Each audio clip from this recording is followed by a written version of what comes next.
여러분 안녕하십니까? 재무설계에 대한 모든 것을 샅샅이 살펴보고 있는 김문성입니다.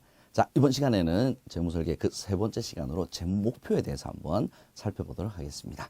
자, 제가 첫 시간에 우리 재무설계에 대한 개념을 말씀드릴 때 고객이 가지는 단기, 중기, 장기의 재무목표를 어떻게 잘 달성할 수 있을 것이냐가 재무설계의 가장 기본적인 목표다, 이런 말씀을 드렸습니다. 자, 그래서 재무목표라고 하는 것이 이 재무설계에서는 가장 중요한 목적지가 되겠지요. 자, 여러분들 화면 한번 보시겠습니다. 자, 위에 노란색이 있고요, 아래쪽에 파란색 그래프가 있습니다. 자, 많은 사람들이 열심히 일해서 저축도 잘하고 열심히 돈을 모은다고 얘기를 하는데, 어떤 사람들은 이렇게 목돈이 되고요, 어떤 사람들이 목돈이 잘 안 된다고 얘기를 합니다. 자, 그 이유는 무엇일까? 바로 정확한 재무 목표가 있느냐 없느냐의 차이로 우리는 얘기를 할 수가 있습니다. 자, 재무적 목표가 있다는 것은요, 그 목표가 달성되기 전까지는 실은 이 돈을 안 씁니다. 근데 돈이 어느 정도 아무 목표 없이 그냥 돈만 열심히 모은다라고 하다 보면, 저는 이렇게 표현합니다. 이미 내가 쓸 수 있는 돈은 내 돈이 아니다. 저는 이렇게 표현을 하기도 합니다. 자, 여러분 한번 생각을 한번 해봅시다. 우리 예전에 우리 어머님들 이런 말씀들 많이 하십니다. 우리 집 생활비는 왜 항상 이렇게 부족하지? 이런 말씀 많이 하셨습니다. 돈이 남아서 죽겠다, 야. 이렇게 이야기하시는 어머님 아마 한 번도 뵌 적이 없으실 겁니다. 자, 이거 왜 그러냐면 내가 얼마를 어디다 쓸 건지를 미리 계획하지 않았기 때문에 예상치 못한 지출은 항상 발생을 하게 된다는 것입니다. 자, 또 어떤 표현이 있냐면, 이게 목돈이 생기니까 돈 쓸 일이 귀신같이 생긴다. 이런 표현도 여러분들 많이 들어보셨을 겁니다. 전 좀 바꿀게요. 어떻게 바꾸냐면, 목돈이 생기면 돈 쓸 일을 귀신같이 만든다. 이렇게 우리가 표현을 바꿔볼 수도 있을 것 같습니다.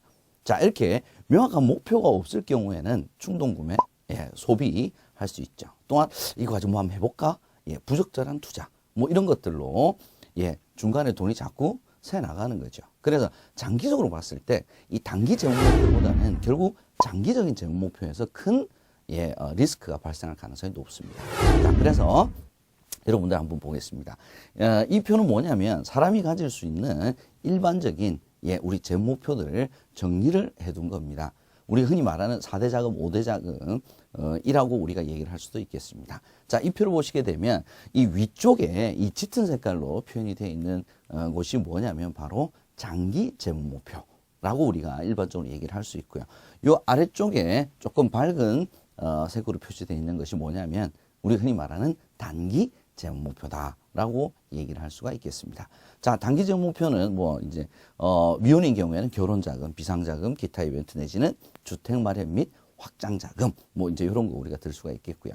자, 장기 목적 자금은 어떤 거냐면 보장, 양육, 교육, 은퇴. 자, 이렇게 우리가 크게 구별을 해볼 수가 있겠습니다. 물론 연령대에 따라서 조금 다를 수는 있겠죠. 일반적인 사항입니다. 자, 우선 이 개별적인 항목 하나하나를 재무목표의 특성을 살펴보시기 전에 단기 재무목표와 장기 재무목표의 큰 특성들부터 한번 살펴보겠습니다. 자, 우선 단기 재무목표는 어떤 특성을 가지고 있냐면 임의적이고 이례적이다라고 하는 특성을 가지고 있습니다. 임의적이라고 하는 뜻은 무슨 뜻이냐면 내가 조절이 가능하다는 겁니다. 자, 예를 들어서 결혼자금. 자, 결혼자금이 1억이 필요합니까? 3억이 필요합니까? 5천만 원이면 됩니까? 라고 하는 것을 실은 자기가 결정할 수가 있어요. 자, 조금 줄여서 쓸 수 있는 거잖아요. 그죠? 그리고 형편이 되지 않으면 굳이 대출을 받아서 2억, 3억 쓸 일이 없죠. 자, 주택도 마찬가지입니다. 돈이 부족하면 많은 사람들이 거의 대출을 받습니다. 근데 이 대출을 받아서 집을 해결했다 라고 하는 것이 해결된 게 아니고요. 또 다른 재무적 문제가 발생한 겁니다. 어떤 재무적 목표가 또 이제 발생한 거죠? 대출 상환이라고 하는 문제가 발생을 하는 겁니다. 자, 이렇게 자기가 조절할 수 있는 특성을 가지고 있는 것이 실은 단기 재무 목표고요. 또 하나의 단기 재무 목표의 특성은 뭐냐면 이례적입니다. 즉 일시에 한번 딱 쓰고 나면 끝난다는 거죠. 자, 이에 반해서 장기 재무 목표는 어떤 특성을 가지고 있냐면 필수적입니다. 필수적이라는 것은 무슨 뜻이냐면 내가 피할 수가 없다라는 겁니다. 자, 자녀가 있다면 양육, 교육 자금 피하실 수 있습니까? 은퇴 피하실 수 있습니까? 예상치 못한 사망, 중대질병 피할 수 없죠. 필수적입니다. 또 하나는 뭐냐면 지속적입니다.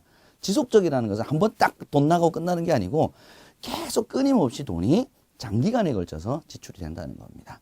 자, 이렇게 우리가 단기 재무 목표와 장기 재무 목표의 큰 특성들을 비교를 해봤을 때 대부분 어떤 문제가 발생하냐면, 자, 이 장기 재무 목표는 임의적이지 않아요. 필수적이고 지속적이고 큰 돈이 들어갑니다. 그런데 사람들은 필수적인 지출인 이 장기 재무 목표를 임의적으로 조절하려고 합니다. 즉, 단기 재무 목표, 자기가 조절할 수 있는 이 단기 재무 목표를 먼저 지출을 해버리고요. 뭐 나중에 하면 뭔 일이 생기겠지, 어떻게 해결이 되겠지 해서 재무적 문제를 자꾸 뒤로 이연시킨다라고 하는 특성을 가지고 있습니다. 그래서 문제는 어디서 발생하냐면 단기 재무 목표에서 발생하는 것이 아니고 항상 장기 재무 목표인 은퇴 교육 보장에서 빵꾸가 빵 나는데, 이때는 이미 준비할 수 있는 기한이나 준비할 수 있는 여력은 이미 다 소진되고 난 다음이라는 것이 문제인 겁니다. 그래서 단기 재무 목표가 중요하냐, 장기 재무 목표가 중요하냐 라고 하는 질문은 바로 우문이 되겠습니다. 과연 단기 그리고 장기 재무 목표를 얼마만큼 잘 조화를 이루게 우리가 준비를 할 것이냐가 가장 중요한 핵심이라고 얘기를 할 수가 있겠습니다. 자, 그래서 이러한 재무 목표들을 잘 달성하기 위한 가장 손쉬운 방법이 바로 이겁니다. 자, 첫 번째는 뭐냐면요, 우선 주요 재무 목표가 뭔지를 한번 나열을 해보는 겁니다. 어떤 게 있을까요? 네, 주택 구입 확장, 자동차, 해외여행도 한번 가야지. 좋죠. 자녀 교육 자금, 은퇴 자금, 뭐 이런 것들을 일단 한번 나열을 한번 해보는 겁니다.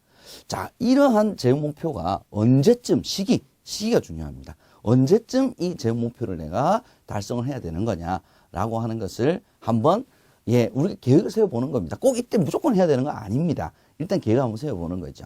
자, 그때 예를 들어서 자, 주택 120개월 후면 10년 뒤죠. 10년 뒤에 얼마 정도의 돈이 필요하냐, 이제 금액입니다. 그래서 시기, 금액이 확정이 되면, 자, 이제 이 돈을 내가 10년 뒤에 1억을 마련하기 위해서 지금 어떤 투자 수단으로 한 달에 얼마 정도의 재원을 내가 활용을 해야 되는 것인지를 한번 써보는 겁니다. 자, 수익률 뭐 2%일 때 3%, 4% 여러 가지 있을 수 있겠죠. 자, 이렇게 한번 나열을 쭉 해보고 나면 사람들이 전부 대부분 어떻게 되냐면 한숨을 푹 쉽니다.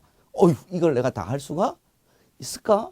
내가 한 달에 이만큼 어떻게 저축하지? 자, 그러면 이제 어떻게 하냐면 집을 꼭 10년 뒤에 해야 돼? 요거 15년. 뭐 이런 식으로 해서 날짜를 조절하는 겁니다. 아니면 금액을 1억을 조금 줄이면 되겠죠. 자동차. 60개월 후에 5년 뒤에 꼭 바꿔야 돼요. 조금 더 타지 뭐, 한 2, 3년. 그죠?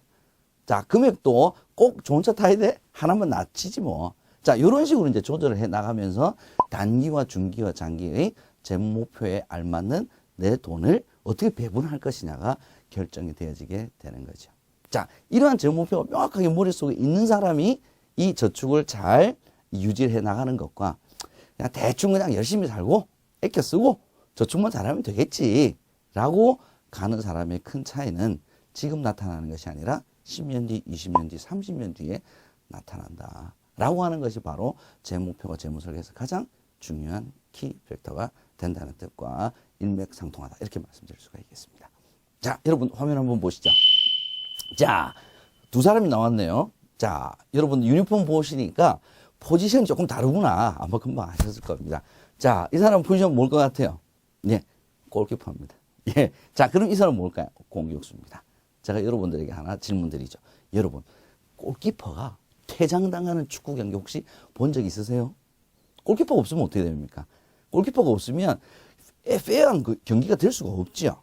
그래서 만약에 골키퍼가 반칙을 해서 퇴장을 딱 레드카드를 받으면 어떻게 하냐면 골키퍼를 일단 바꿔요. 바꿔서 딱 채워놓고 나머지 10명 중에 한 사람을 뺍니다. 공격수는 어떻게 돼요? 공격수는 그냥 퇴장당하고 바로 빼죠. 자, 여러분, 축구 경기에 있어서 이렇게 공격과 수비가 있는데 제가 먼저 골키퍼를 얘기해서 제가 먼저 선입견을 드린 거 아닌지 모르겠습니다만 수비, 즉 골키퍼와 공격수 누가 더 중요할 것 같습니까? 조금 전에 제가 힌트 드렸죠. 뭡니까? 누가 중요한 게 누가 중요해요? 둘 다 중요합니다. 바로 재무설계에서도 수비가 있고 공격이 있습니다. 자, 수비는 뭐냐면 보장, 교육, 노후 이제 이게 바로 필수적인 우리가 지출 항목이라고 얘기하는 장기 재무 목표가 바로 수비에 해당이 되겠습니다. 그럼 공개가 어떤 게 있을까요? 대상으로는 금융상품 투자, 주식, 부동산, 예모 이런 것들이 되겠죠. 자, 어떤 게 더 중요하다고요? 다시 한번 정리 한번 해보겠습니다. 재무설계 재무 목표는 단기 재무 목표가 중요해, 장기 재무 목표가 중요해. 이게 다 잘못됐다 그랬죠. 뭡니까? 단기와 장기의 재무 목표, 즉 공격과 수비를 어떻게 잘 조화를 이룰 것이냐가 바로 성공으로 가는 재무 설계의 가장 기본적인 베이스가 된다라는 점 여러분께 말씀드리면서 이번 시간 마치도록 하겠습니다. 여러분 고맙습니다.